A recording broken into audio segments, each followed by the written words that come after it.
اس کائنات کو اللہ نے بنایا ہے اور اکیلے بنایا ہے اور اپنی قدرت سے بنایا ہے اور بلا شرکت غیر سے بنایا ہے۔ پھر اللہ تعالیٰ اس کائنات کے نظام کو چلا رہے ہیں، اکیلے چلا رہے ہیں، بغیر کسی کی شرکت کے تنہے تنہا اللہ تعالیٰ اس کائنات کے نظام کو چلا رہے ہیں۔ ایک بچہ بھی اس دنیا میں اللہ کے حکم کے بغیر ہل نہیں سکتا ہے۔ اس دنیا کو اللہ نے بنایا، زمین کو بچھا دیا، پھیلا دیا، پھر پہاڑوں کو اس پر گاڑ دیا، سمندروں کو چیر دیا، دریاؤں کو روان کیا، آسمانوں کو بغیر ستون کے بلند فرمایا۔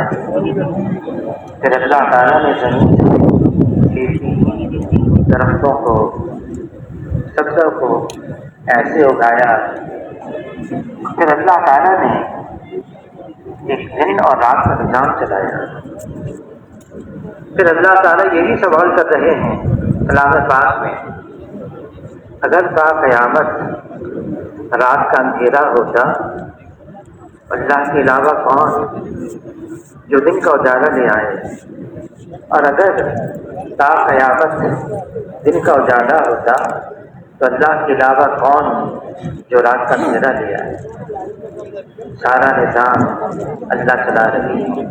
پھر اللہ تعالیٰ نے طرح طرح کی مخلوقات کو پیدا فرمایا، ایسی مخلوق بھی بنائی ظاہری شکل میں، بڑی قوت والی، بڑی طاقت والی، بڑی قداوت، اور ایسی مخلوق بھی بنائی اللہ نے جو انسان اپنی آنکھ سے نہ دیکھ سکے، ضعیف، بہت کمزور،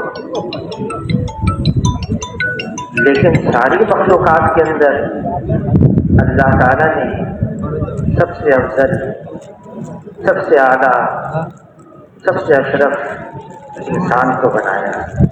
یہ انسان اشرف المخلوقات ہے۔ اس انسان کے اندر اللہ نے وہ استعداد رکھی، وہ صلاحیت رکھی، وہ اوصاف رکھے جو اور مخلوقات کے اندر موجود نہیں۔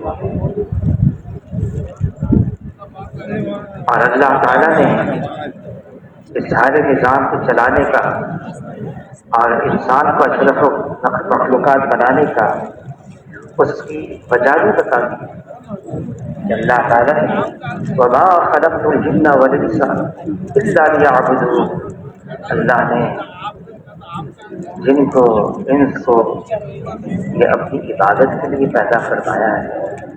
تخلیق ہماری ہے اسی لیے الا لیعبدون، اور ابن عباس رضی اللہ تعالیٰ کی تفسیر میں ہے الا لیعبدون سے مراد ہے الا لیعرفون، پہچانو کون ہے ہمارا خالق، جانو کون ہے ہمارا مالک، وہ کون ہے جو ہمیں ہر مشکل سے نکال رہا ہے، وہ کون ہے جو بیمار ہوتے ہیں صحت دیتا ہے، وہ کون ہے پریشان حالوں کے پریشانیوں کو دور فرماتا ہے، ان کو راستہ بتاتا ہے، وہ کون ہے جو گمراہ ہونے والوں کو پھر ہدایت کی عطا فرماتا ہے، وہ اللہ ہے۔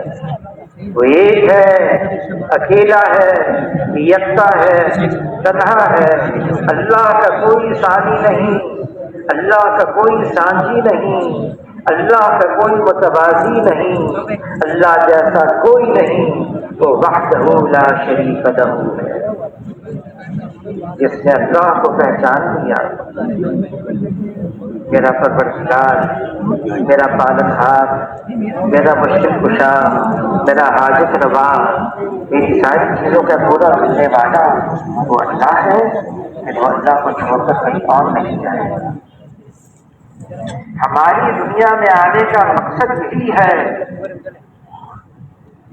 انسانوں کو بنانے کے بعد ان کی رہنمائی کے لیے، ان کی رہبری کے لیے، ان کو بتانے کے لیے، ان کو ہدایت کے راستے پر ڈالنے کے لیے اللہ تعالیٰ نے انبیاء علیہ السلام کا ایک سلسلہ جاری فرمایا، اور آدم علیہ السلام سے لے کر جناب رسول اللہ صلی اللہ علیہ وسلم تک جتنے بھی نبی آئے انسانوں کی رہنمائی کے لیے آئے، اور ہر نبی نے آ کر انسانوں کو آواز دی، پکارا انسانوں کو، یا ایھا الناس قولوا لا الہ الا اللہ تفلحوا، اے انسانوں لا الہ الا اللہ کا اقرار کر لو کامیاب ہو جاؤ۔ یہ لا الہ الا اللہ یہ کلمہ توحید ہے، لا الہ الا اللہ یہ کلمہ اخلاص ہے، لا الہ الا اللہ یہ کلمہ ایمان ہے، لا الہ الا اللہ یہ کلمہ معرفت ہے۔ یہ وہ کلمہ ہے جس کے ذریعے سے انسان اللہ کو پہچانے۔ ہر نبی نے، جو بھی نبی آئے، انبیاء علیہ السلام آئے، سب کی ایک ہی آواز، ایک ہی پکار، ایک ہی صدا، انسانوں لا الہ الا اللہ کا اقرار کر لو۔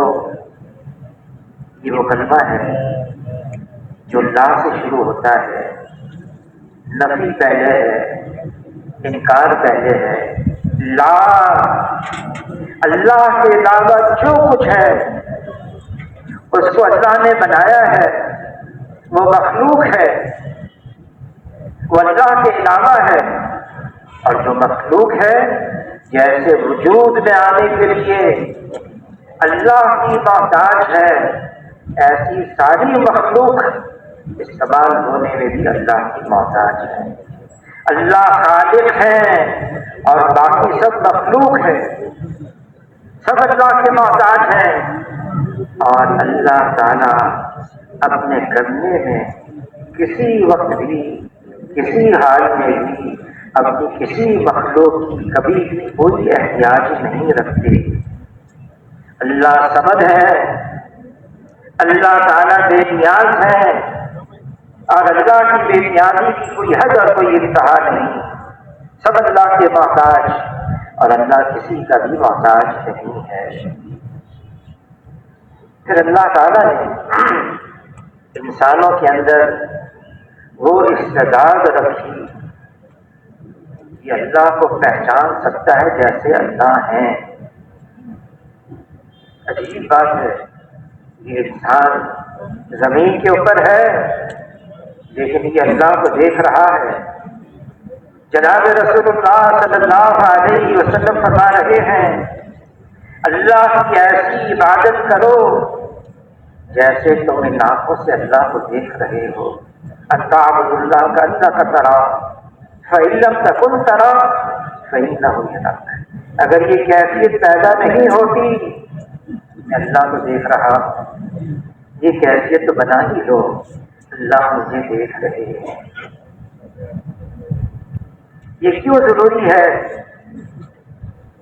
اس لیے ضروری ہے کہ انسان، اس کے اندر اللہ نے طرح طرح کی صلاحیتیں، استعداد بھی رکھی ہے۔ یہ انسان اگر اپنے انسانی کمالات کو عروج پر لے جائے تو یہ فرشتوں سے بھی اونچا اور اعلیٰ ہے۔ اللہ اکبر! اللہ تعالیٰ نے آدم علیہ السلام کو بنایا، سور پھونکا، پھر اللہ تعالیٰ نے تمام فرشتوں سے فرمایا، حکم دیا سجدہ کرو، اور تمام نے سجدہ کیا، ابلیس نے نہیں کیا۔ اللہ نے سے پوچھا، تم نے ایسے کو سجدہ نہیں کیا جس کو میں نے اپنے ہاتھ سے بنایا؟ اور ابلیس کا جواب یہ تھا، میرا نسب اونچا ہے، خلقتنی من نار وخلقتہ من طین، مجھے بنایا ہے آگ سے اور اس کو بنایا ہے مٹی سے۔ آگ افضل ہے، بہتر ہے، یہ اس نے یہ بات رکھی۔ حالانکہ اللہ تعالیٰ نے یہ فرما دیا، بنایا تو مٹی سے ہے، لیکن اللہ نے فرمایا میں نے اپنے ہاتھ سے بنایا ہے۔ یہ انسان اگر اپنی اصلی کیفیت، اصلی اوصاف، اصلی صفات کو پا لے، یہ بہت اونچا جاتا ہے۔ لیکن اللہ نے یہ بھی فرما دیا، جب انسان اپنے انسانی کمالات کو ضائع کر دے، انسانی صفات کو کھو دے، ضائع کر دے، دیکھنے میں تو انسان ہے، شکل و صورت انسان کی ہے، لیکن فرمائیے جانور بلکہ جانور سے بھی بدتر ہے۔ کہاں اتنا اونچا مقام اور کہاں گر جاتا ہے انسان، اور جانور سے بھی بدتر ہو جاتا ہے۔ وہ کیا باتیں ہیں، وہ کون سی صفات ہیں، وہ کون سے کمالات ہیں جس کی وجہ سے یہ انسان فرشتوں سے بھی اونچا جاتا ہے۔ لا الہ الا اللہ جب حقیقت بن کر انسان کے دل میں آتی ہے بات، لا الہ الا اللہ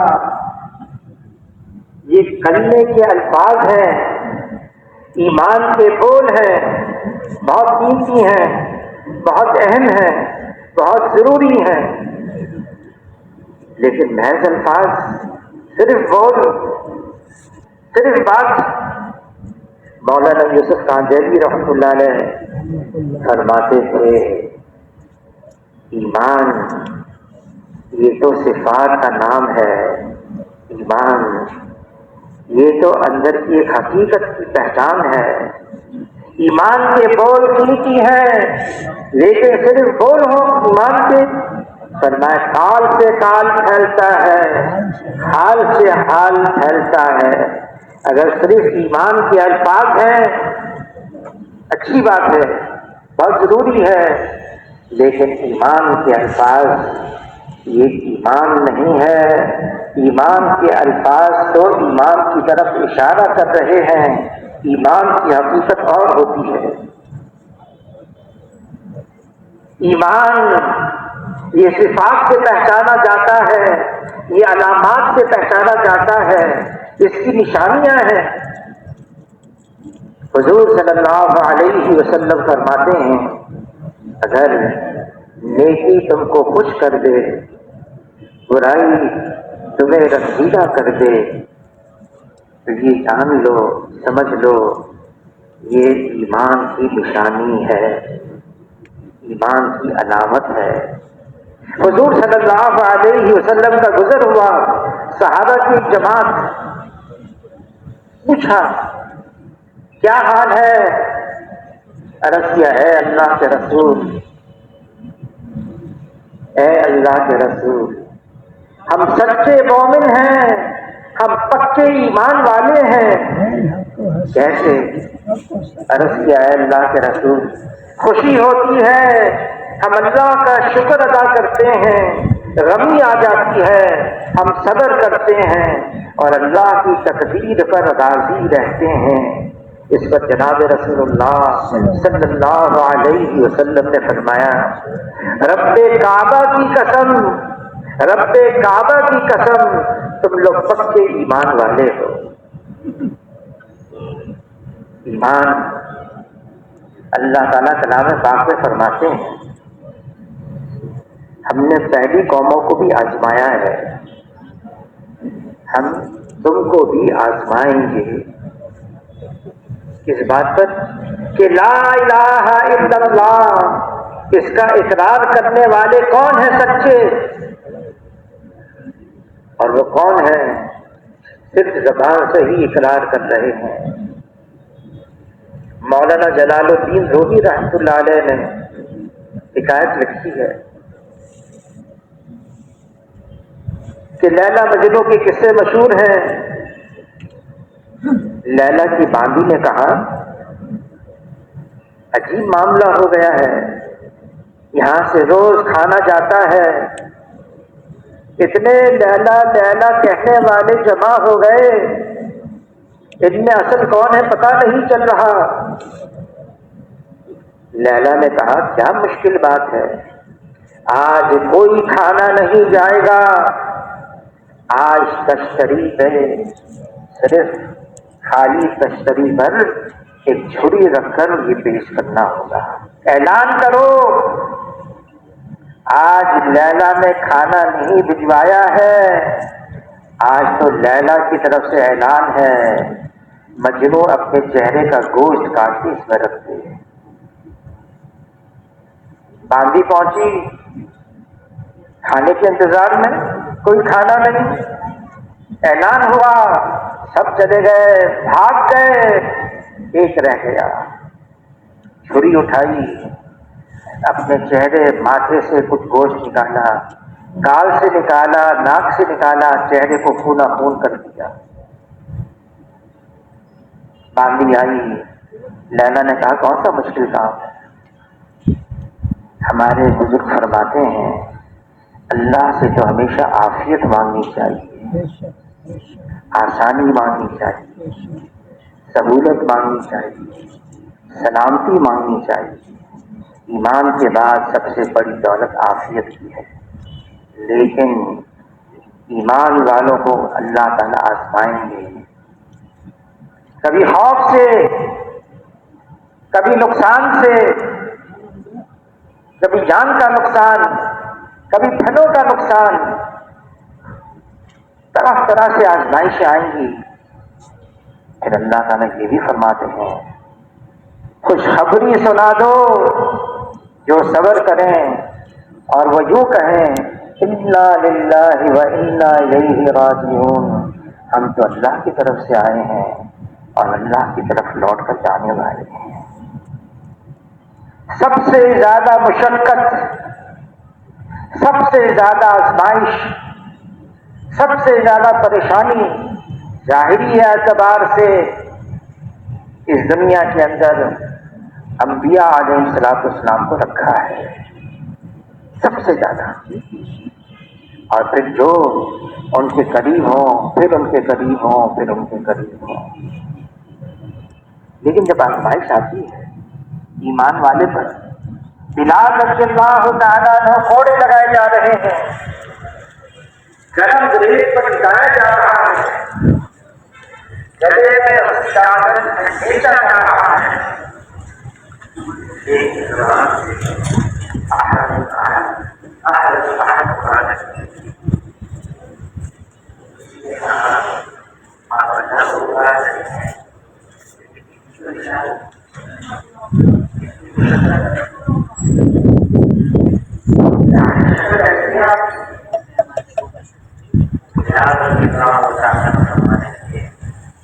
آدمی پٹکا خریدتا ہے، لوگ بجا کر دیکھتا ہے، ٹوٹا ہوا تو نہیں ہے.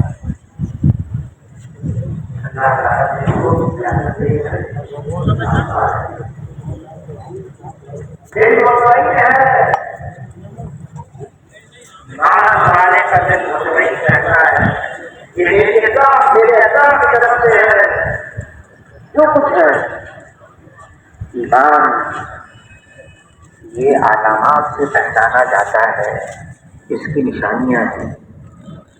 حضور صلی اللہ علیہ وسلم سے عرض کیا اے اللہ کے رسول، ایمان حقیقت بن کے دل میں اتر گیا، اسلام کا نور سینے میں داخل ہو گیا،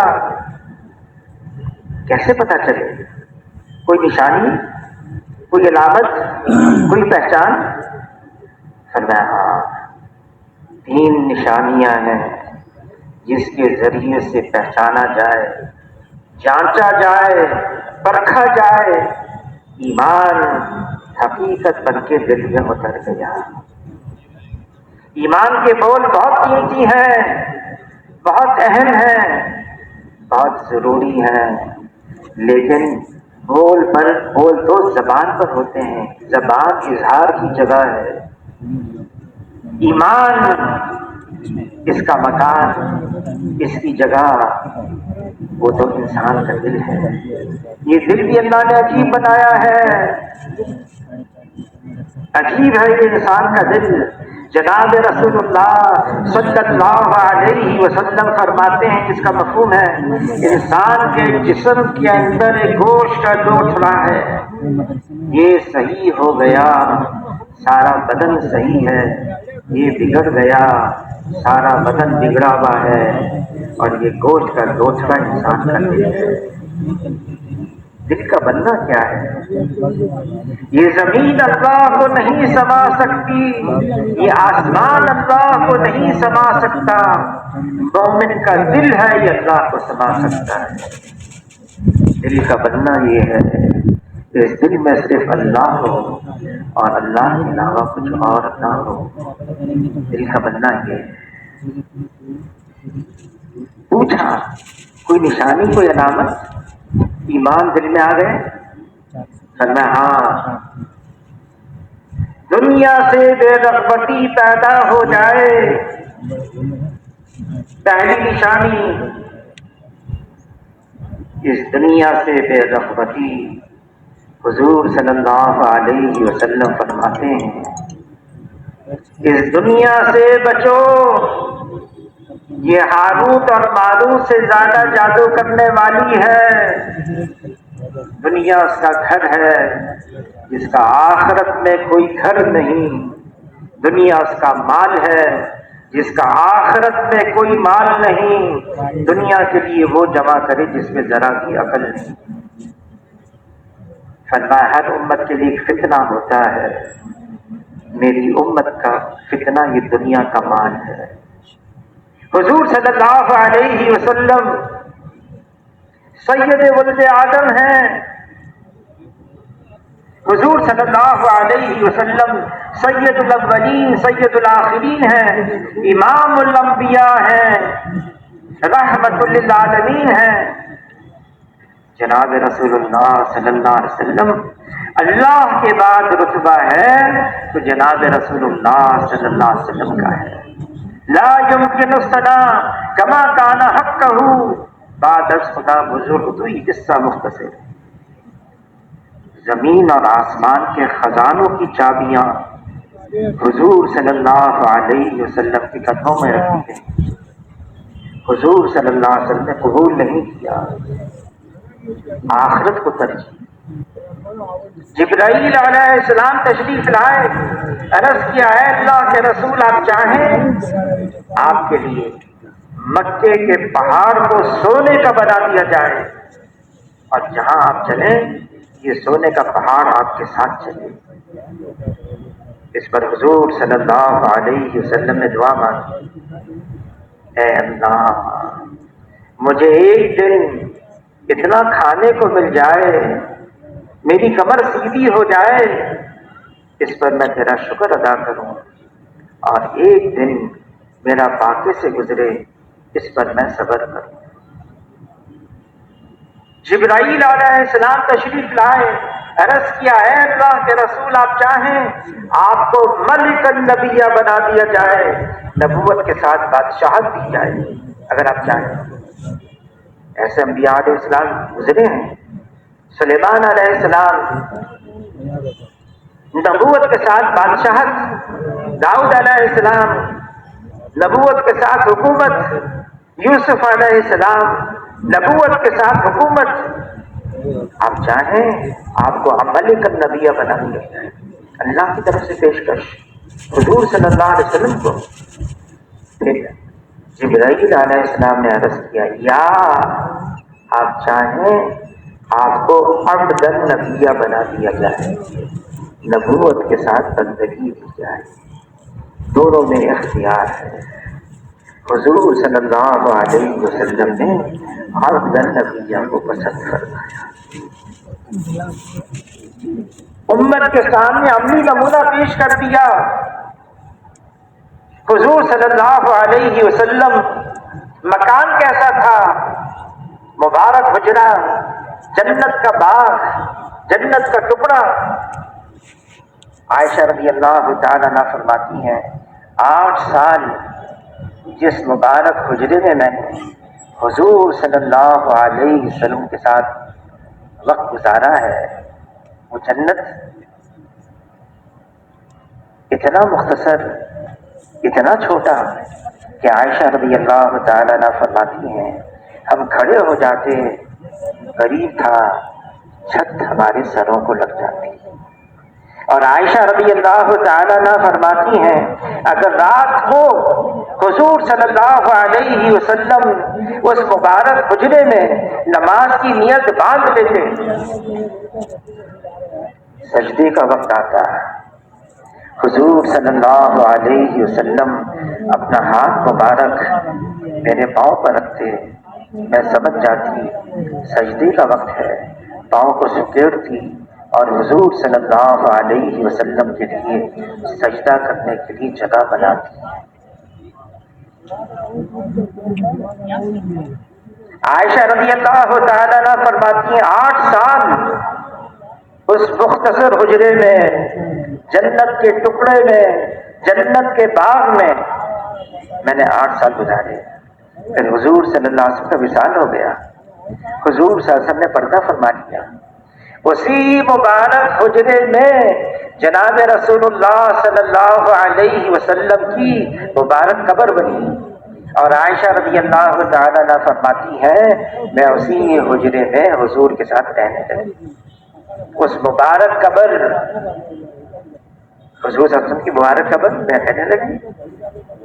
فرماتی ہیں عائشہ رضی اللہ تعالیٰ عنہ 2 سال اور گزر گئے،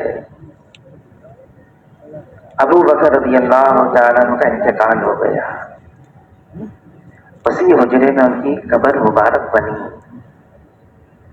2 قبور مبارک قبور ہیں۔ عائشہ رضی اللہ تعالیٰ عنہ فرماتی میں اسی حجرے میں رہنے لگی۔ اتنا مختصر حجرہ کہ 2 قبریں بن گئی، اور عائشہ رضی اللہ تعالیٰ فرماتی میں رہے کتنے اور سال؟ 8 سال، 10 سال گزر گئے، 2 مبارک قبور ہیں، 10 سال تک میں اس مبارک حجرے میں رہنے لگی۔ پھر فرماتی ہیں جب عمر رضی اللہ تعالیٰ عنہ کو خنجر مارا گیا، شہید ہو گئے، پھر اسی مبارک حجرے میں ان کی قبر بنی، اور عائشہ رضی اللہ تعالیٰ عنہ فرماتی ہیں پھر میں اس حجرے سے چلی گئی۔ سننے والے نے یوں کہا اب تو جگہ باقی نہیں بچی، اس لیے چلی گئی؟ فرمایا نہیں، پہلے شوہر کی قبر بنی، پھر والد کی قبر بنی، جب نامحرم کی قبر بنی حیا کی وجہ سے میں چلی گئی۔ اور عائشہ رضی اللہ تعالیٰ عنہ فرماتی میں پھر بھی آتی، ان مبارک قبور کی زیارت کرنے کے لیے ایسی چادر اپنے اوپر لپیٹتی کوئی مجھے پہچان نہیں سکتا تھا، کیوں؟ ایک نامحرم کی بھی قبر ہے وہاں پر۔ اچھا حضور صلی اللہ علیہ وسلم کا کھانا کیسا تھا؟ عائشہ رضی اللہ تعالیٰ عنہ فرماتی ہیں کس کے کھانے کی بات کر رہے ہیں؟ جناب رسول اللہ صلی اللہ علیہ وسلم، سید ولد آدم ہیں، حضور صلی اللہ علیہ وسلم امام الانبیاء ہیں۔ عائشہ رضی اللہ تعالیٰ عنہ فرماتی ہیں پہلے ہم ایک چاند دیکھتے، پھر ایک چاند دیکھتے، پھر ایک چاند دیکھتے، 2 مہینے لگاتار گھر کے اندر کھانا پکانے کے لیے آگ جلانے کی نوبت نہیں آتی تھی، کچھ ہوتا نہیں تھا پکانے کے لیے، پھر کیسے گزر اوقات تھا؟ عائشہ رضی اللہ تعالیٰ عنہ فرماتی ہیں اسودان، کھجور اور پانی، اور فرماتی ہیں عائشہ رضی اللہ تعالیٰ عنہ یہ بھی کبھی بھی حضور صلی اللہ علیہ وسلم نے پیٹ بھر کر نوش نہیں فرمایا، کبھی بھی۔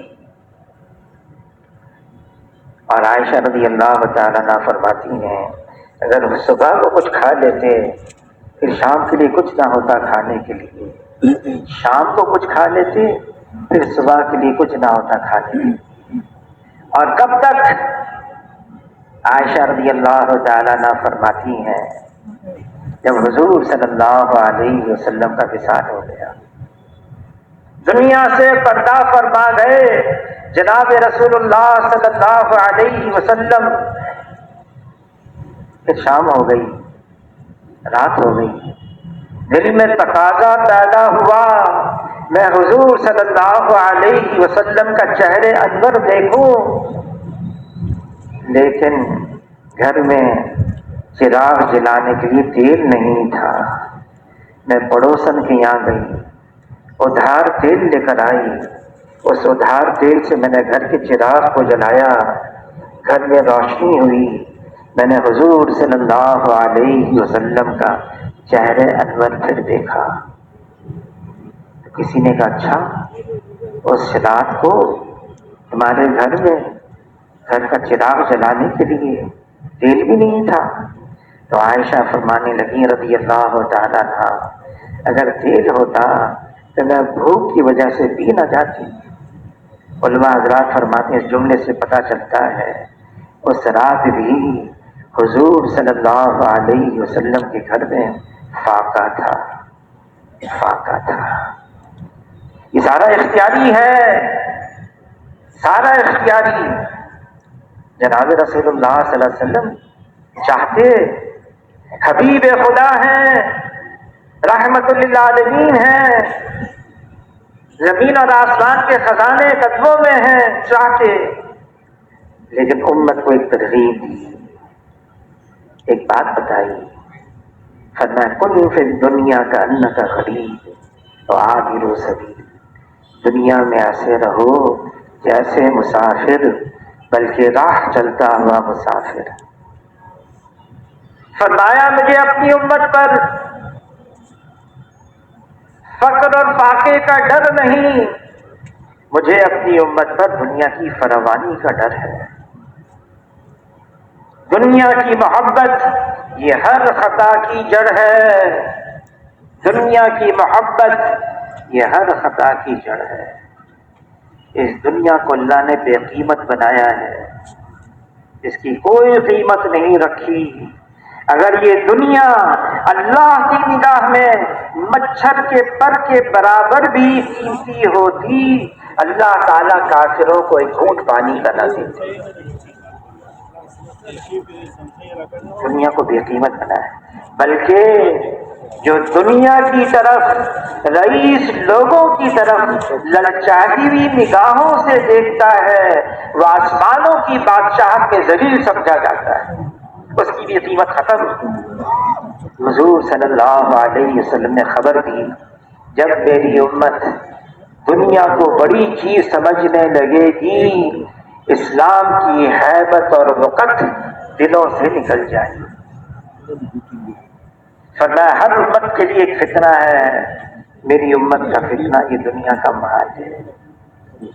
خبر دی ایک ایسا وقت آنے والا ہے میری امت پر جیسے بھوکے کھانے پہ ٹوٹ پڑتے ہیں، غیر میری امت پہ ٹوٹ پڑیں گے۔ صحابہ کرام نے عرض کیا اے اللہ کے رسول کیا مسلمان اس وقت تعداد میں تھوڑے رہ جائیں گے؟ فرمایا نہیں، تعداد میں ہوں گے بہت زیادہ، ان کی حیثیت سمندر کے جھاگ کی طرح ہو جائے گی۔ سمندر کی لہریں کنارے پر آتی ہیں، جھاگ بن جاتی ہیں، دوسری سمندر کی لہر آتی ہے، اس جھاگ کو یہاں سے وہاں لے جاتی ہے، تیسری سمندر کی لہر آتی ہے، پھر جھاگ کو وہاں سے پھر ادھر لے آتی ہے۔ وہ جھاگ سمندر کی لہروں کے رحم و کرم پر ہوتی ہے۔ صحابہ کرام نے عرض کیا اللہ کے رسول کس وجہ سے؟ فرمایا ان کے اندر وہن کی بیماری پیدا ہو جائے گی۔ عرض کیا وہن کی کیا بیماری ہے؟ فرمایا حب الدنیا وکراہیت الموت، دنیا کی محبت اور موت سے کراہیت۔ جب یہ مرض امت کے اندر عام ہو جائے گا پھر امت غیروں کا مقابلہ کر نہیں سکتی۔ حضور صلی اللہ علیہ وسلم عائشہ رضی اللہ تعالیٰ عنہ سے فرما رہے ہیں، اے عائشہ، اگر تم حشر کے میدان میں مجھ سے ملنا چاہتی ہو 3 چیزوں کا اہتمام کرنا، 3 چیزوں کا۔ کپڑا اس وقت تک پرانا نہ کرنا جب تک اس پہ پابند نہ لگ جائے۔ مالداروں کے پاس بیٹھنے سے احتیاط کرنا، اور دنیا میں ایسے رہنا جیسے مسافر۔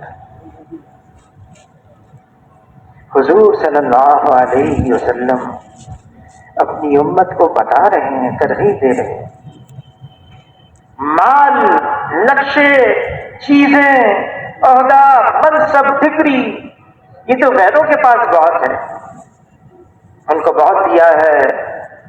کس وجہ سے؟ اس وجہ سے ان کے لیے دنیا ہے، ہمارے لیے اللہ نے آخرت رکھا ہے۔ الدنیا خلقت لکم، اس دنیا کو بنایا ہے تمہارے لیے، لیکن آگے فرمایا ہوا انکم خلقتم للآخرہ، تمہیں اللہ نے بنایا آخرت کے۔ کتنا وقت ہے دنیا کی زندگی کا؟ تھوڑا سا، ختم ہونے والا ہے۔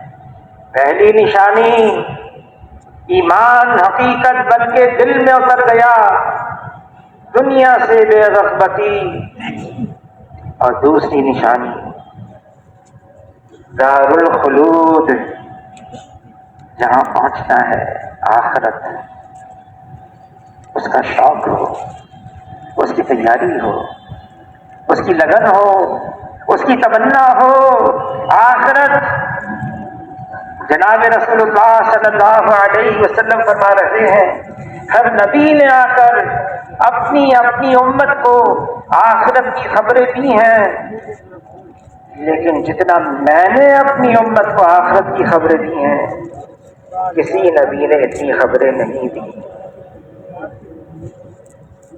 موت کے بعد کی زندگی، برزخ، مرتے ہی عالم برزخ میں پہنچنا ہے، آخرت شروع ہو جائے گی، اور پھر حشر کا میدان ہے۔ حشر کا میدان اللہ تعالیٰ کلام پاک میں فرما رہے ہیں 50,000 سال کا یہ ایک دن ہے۔ حشر کا میدان 50,000 سال کا، اور حشر کا میدان اللہ تعالیٰ ایک نقشہ کھینچ رہے ہیں کلام پاک میں۔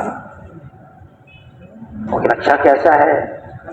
ایسی گھبراہٹ والا دن ہوگا، ایسی خوف کا، دودھ پلانے والی مائیں اپنے معصوم بچوں کو بھول جائیں گی، حاملہ عورتیں حمل گرا دیں گی خوف کے مارے۔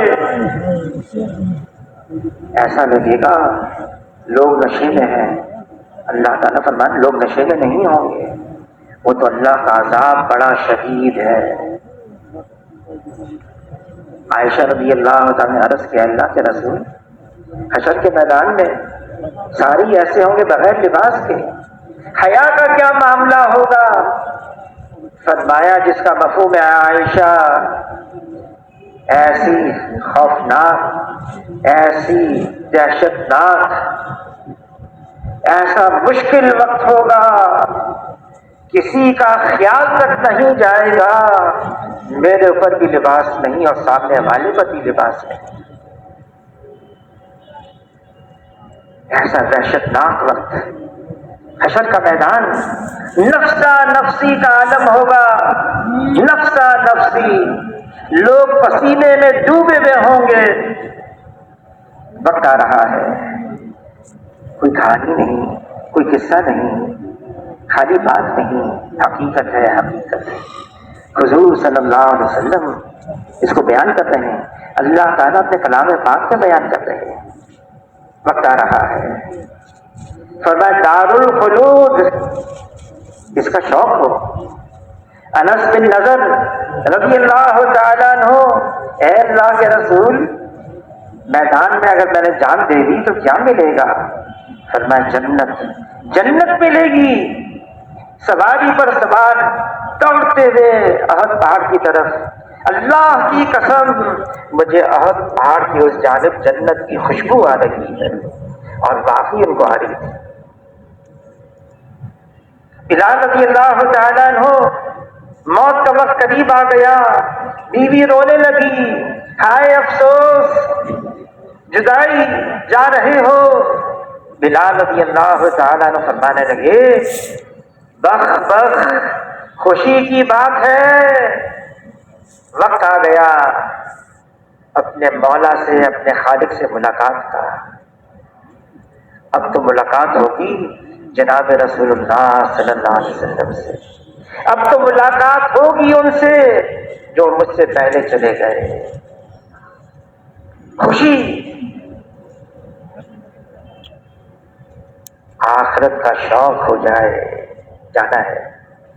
اور اگر شوق نہیں بھی ہے تب بھی تو آخرت آنی ہے، پھر بھی تو جانا ہے، پھر بھی تو دنیا کو جدائی کرنی ہے۔ دوسری علامت دار الخلود، اس کا شوق پیدا ہو جائے۔ اور تیسری علامت کیا ہے؟ ایمان کی حقیقت دل میں آ گئی، اسلام کا نور سینے میں داخل ہو گیا۔ فرمایا تیسری علامت یہ ہے موت سے پہلے موت کی تیاری۔ آدمی اس پہ لگا رہے، موت سے پہلے موت کی تیاری۔ کوئی بتا سکتا ہے کہ موت کب آئے گی؟ ہم میں سے کوئی بتا سکتا ہے؟ لیکن ہے یقینی وقت مقرر ہے، جب اللہ کی طرف سے مقرر وقت آئے گا، پھر یہ سانس کا دورہ ٹوٹے گا، پھر یہ دل کا دھڑکنا بند ہوگا، پھر یہ سانس کا لینا ختم، پھر یہ میت ہوگی جو کاندھوں پر اٹھا کر قبرستان کو لے جائے۔ ایک لمحہ پہلے نہیں، ایک لمحہ بعد میں نہیں، جانا ہوگا۔ یہ اللہ کا اعلان ہے، کل نفس ذائقۃ الموت، ہر جاندار کو موت کا ذائقہ چکھنا ہے، موت آنے والی ہے، کوئی منکر نہیں اس کا، کوئی اس کا انکاری نہیں ہے، بس اتنا ہے کب آئے گی۔ موت سے پہلے موت کی تیاری کسی وقت بھی آ سکتی ہے۔ حضور صلی اللہ علیہ وسلم نے صحابہ سے پوچھا بتاؤ کتنا وقت باقی رہ گیا؟ عرض کیا ہے اللہ کے رسول، نماز پڑھتے ہیں یہ سوچ کر پڑھتے ہیں زندگی کی آخری نماز ہے۔ فرمایا جس کا مفہوم ہے میں تو نماز کے اختتام پر ایک طرف سلام پھیرتا ہوں اور مجھ کو یہ امید نہیں میں دوسری طرف سلام پھیر سکوں گا یا نہیں پھیر سکوں گا۔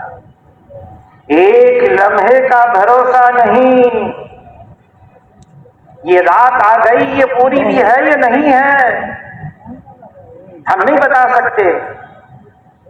اس لیے حضور صلی اللہ علیہ وسلم فرماتے ہیں اس کا مفہوم ہے عقل مند ہے وہ انسان جو موت کو کثرت سے یاد رکھے، موت سے پہلے موت کی تیاری کر لے۔ فرمایا یہی وہ لوگ ہیں جو دنیا کی عزت اور آخرت کی شرافت کو لے اڑے، یہی وہ لوگ ہیں جو پورے کامیاب ہیں۔ ہر وقت یاد رہنا، موت تیاری میں لگے رہیں، کسی وقت بھی آ سکتی ہے۔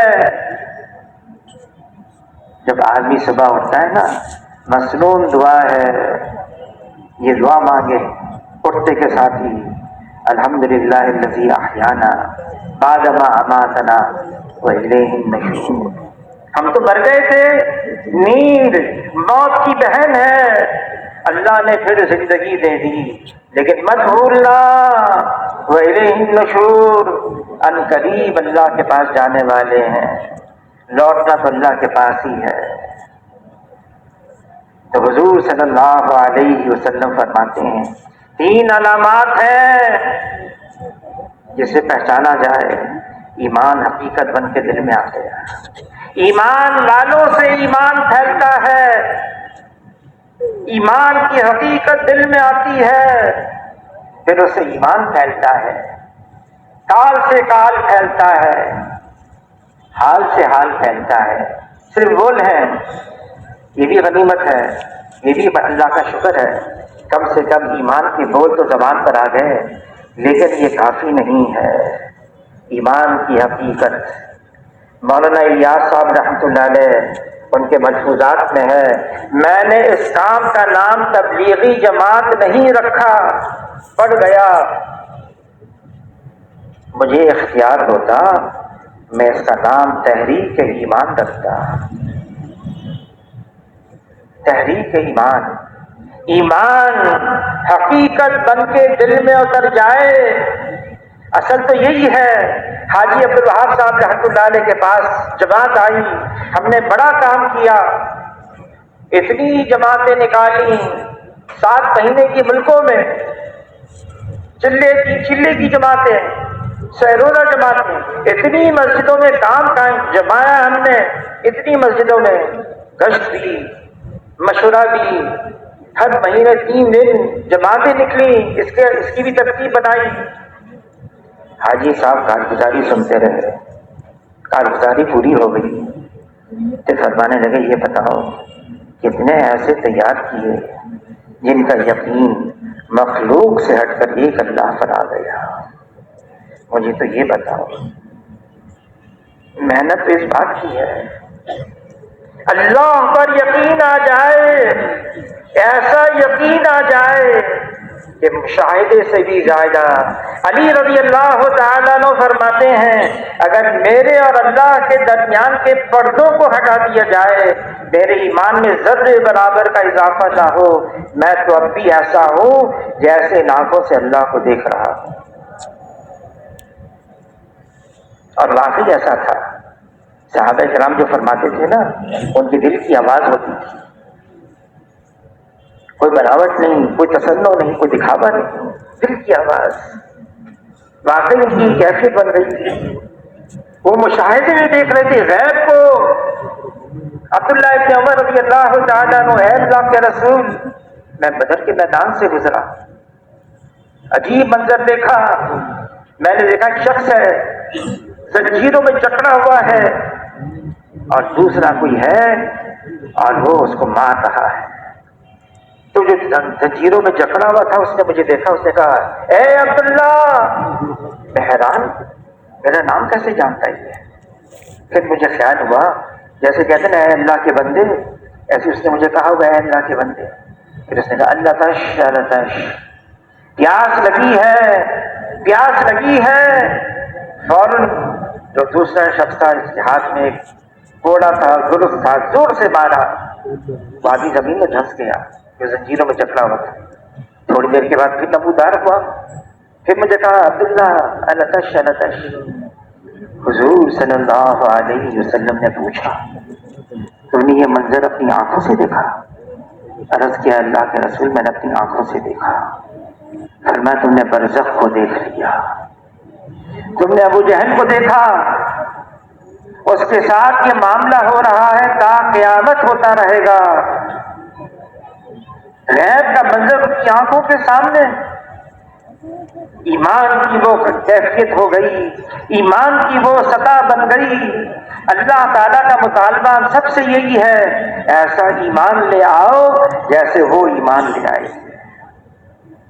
ایسا ایمان میں ہوں اور اللہ ہو اور درمیان میں کچھ نہ ہو. لا الہ الا اللہ. مال سے زندگی نہیں بنتی، زندگی اس کی بنتی ہے جس کی اللہ بناتے ہیں. نقشے چیزوں سے کام نہیں بنتا، کام اس کا بنتا ہے جس کی اللہ بناتے ہیں. عہدے منصب ڈگری سے عزت نہیں ملتی، عزت اس کو ملتی ہے جس کو اللہ دیتے ہیں. یہ لا الہ الا اللہ حقیقت بن کے دل میں آ جائے، دل کا وجدان بن جائے، یہ دل کا حصہ بن جائے، یہ دل میں رچ بس جائے، دل میں صرف اللہ ہو اور اللہ کے علاوہ کچھ اور نہ ہو۔ اور اللہ تعالیٰ بڑے قدردان ہیں، اللہ تعالیٰ بڑے قدردان ہیں، جو صرف اللہ کا نام لیتا ہے کبھی محروم نہیں رہتا، جو اللہ کا نام لیتا ہے مجمع میں لیتا ہے، اللہ تعالیٰ فرشتوں کے مجمع میں اس کا نام لیتے ہیں۔ کوئی چپ کے اللہ کا نام لیتا ہے، پھر اللہ بھی چپ کے اس کا نام لیتے ہیں۔ جو اللہ کا ہے پھر اللہ اس کے ہیں۔ جو اللہ کی طرف ایک بالش پڑتا ہے، اللہ ایک ہاتھ اس کی طرف بڑھتے ہیں، کوئی ایک ہاتھ اللہ کی طرف بڑھتا ہے، اللہ دو ہاتھ اس کی طرف بڑھتے ہیں، کوئی چل کر آتا ہے، اللہ کی رحمت دوڑ کر اس کو تھامتے ہیں۔ جو اللہ کا ہے پھر اللہ اس کے ہے، بڑے قدردان ہے۔ کوئی آئے تو اس طرف ہم مائل کا کرم ہے، کوئی سائل ہی نہیں، اللہ منتظر ہے، انتظار میں ہے۔ اور اللہ تعالیٰ نے جب ساری کائنات کو بنایا، پھر اللہ تعالیٰ نے اپنے کتاب مبین میں لکھا، میری رحمت میرے غضب پر غالب ہے۔ اللہ کی رحمت اللہ کے غضب پر غالب ہے۔ اللہ نے ہمیں واقعات بتا دی ہے کلام پاک میں، دیکھو اللہ کی قدرت، اللہ کی طاقت، اللہ کی قوت ایسی زبردست ہے، کوئی اللہ کو عاجز کر نہیں سکتا، نہ زمین پر نہ آسمان پر۔ اللہ نے قوموں کے واقعات سنا دیے، ایسی قومیں گزری ہیں جنہوں نے اللہ کی نافرمانی کی، اللہ سے سرکشی کی۔ قوم عاد ایک چیخ آئی، ساری قوم ختم۔ قوم ثمود ایسی سرکش ہوا آئی، ان کو پٹک کے ان کے سر کے بھیجے نکال دیے۔ قوم لوط پوری بستی کو اوپر اٹھا دیا اور وہاں سے الٹا کر دیا، اور پھر ان پر مٹی پتھر برسائے، ختم کر دیا۔ قوم شعیب آگ برسی بادلوں میں سے قوم کو ختم کر دیا۔ نوح علیہ السلام کی قوم، پانی کا ایک ایسا عذاب آیا، سب ختم۔ اللہ نے واقعات سنا دیا تھے۔ پھر اللہ نے یہ بھی فرما دیا جناب رسول اللہ صلی اللہ علیہ وسلم سے، جب تک آپ ان کے درمیان میں بنفس نفیس موجود ہیں، اللہ کا کوئی عمومی عذاب نہیں آئے گا، یا جب تک یہ استغفار کرتے رہیں۔ ہم اللہ سے معافی مانگیں، استغفار کریں، اے اللہ یقیناً ہم سے غلطی ہوئی۔ مولانا یوسف کامدیلی رحمۃ اللہ علیہ فرمانے لگے، ہم تو گناہوں کے سمندر میں ڈوبے ہوئے ہیں، دن رات ہم سے گناہ ہو رہے ہیں، یہ تو محض اللہ کا فضل ہے، اللہ نے اپنا کرم کیا، ہمیں موقع دیا ہے۔ یہ سورج جب تک مشرق سے نکل رہا ہے، لیکن وقت آئے گا جب یہ مشرق کے بجائے مغرب سے طلوع ہوگا، پھر توبہ کا دروازہ بند ہو جائے گا۔ اب موقع ہے، اللہ سے معافی مانگیں، استغفار کریں۔ جو استغفار کو لازم قرار دیتا ہے، اللہ تعالیٰ رزق سے، ہر تنگی سے، ہر غم سے راہیں نکالتے ہیں، ایسی جگہ سے روزی عطا فرماتے ہیں جہاں سے وہم و گمان بھی نہیں ہوتا۔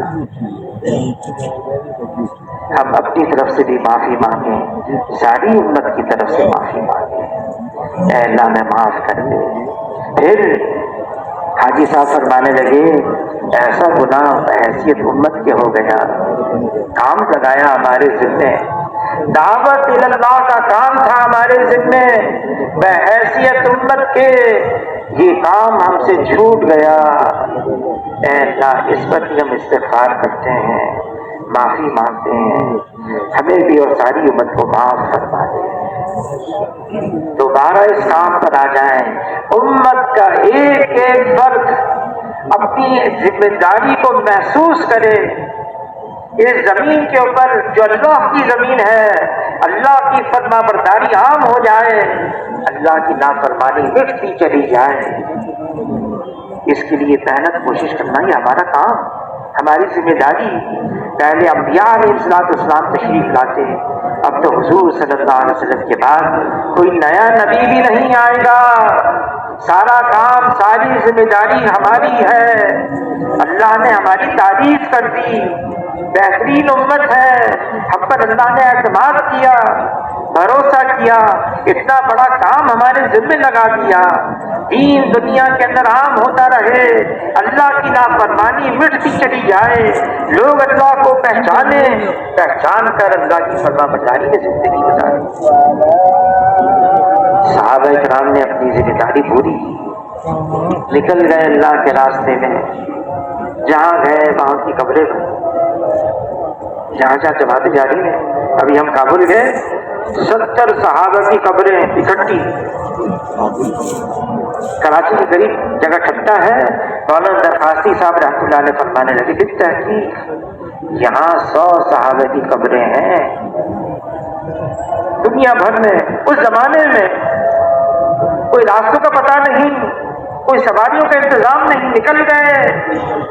یہ کام ہے اللہ کے دین کو ساری دنیا میں پہنچانا ہے. جہاں جا سکے وہاں گئے، نہیں جا سکے نیت کر کے چلے گئے. عقبہ بن نافع رضی اللہ تعالیٰ عنہ پہلے اوقیانوس اٹلانٹک اوشن سمندر کے اندر گھوڑے کو ڈال دیا، پانی گھوڑے کے سینے تک آ گیا. فرمانے لگے اے اللہ، اگر میرے علم میں ہوتا اس پانی کے اس پار بھی لوگ آباد ہیں، میں وہاں نہیں جاتا، تیرے نام کو اونچا کرتا، تیرے دین کو عام کرتا. نیت کر کے چلے گئے. یہ دین ہے، ہماری ذمہ داری ہے. حجۃ الوداع کے موقع پر حضور نے پوچھا کیا میں نے دین تم تک پہنچا دیا؟ فرمایا دین پہنچایا نہیں بلکہ اس کا حق بھی ادا کر دیا. اللہم اشہد، اے اللہ گواہ رہنا. 3 دفعہ فرمایا. پھر فرمایا جو حاضرین ہیں وہ غائبین تک کے دین پہنچا دیں. جتنا جانتے ہیں اگر ایک آیت بھی آتی ہے اس کو بھی آگے پہنچاؤ، لوگوں کو بتاؤ، سمجھاؤ. کون ہے ہمارا خالق، وہ کون ہے ہمارا مالک، وہ کون ہے ہمارا رازق، وہ کون ہے ہمارا مشکل کشا. یہ کام ابھی اس امت کے حفظ کو کرنا ہے. وہ نکل گئے جان دینے کے لیے، جہاں وہ گئے وہاں کی قبریں بنی. ہمارے لیے آسان ہے. 4 مہینے کے لیے، 40 دن کے لیے، 7 مہینے کے لیے، سال کے لیے دنیا میں نکل جائیں، پھیل جائیں، واپس لوٹ کر اپنے اپنے مقام پر آ کر محنت کرتے ہیں. کتنا آسان کر لیا. شیخ الحدیث مولانا زکریا صاحب رحمۃ اللہ نے فرمایا ہے صرف یہ امت کا حصہ صحابہ کا 10واں حصہ کر لے، 10واں حصہ بس. اللہ ہمارے ساتھ وہ معاملہ کریں گے جو اللہ نے صحابہ کے ساتھ کیا. صرف 10واں حصہ کریں. 4 مہینے کے لیے نکل جائیں، 24 گھنٹے میں صرف 2.5 گھنٹے اس کے لیے مختص کر لیں. اس کام کے لیے کیا مشکل ہے؟ تو اس کے لیے اب فرمائیں 4 مہینے کے لیے کون کون ساتھی تیار ہے.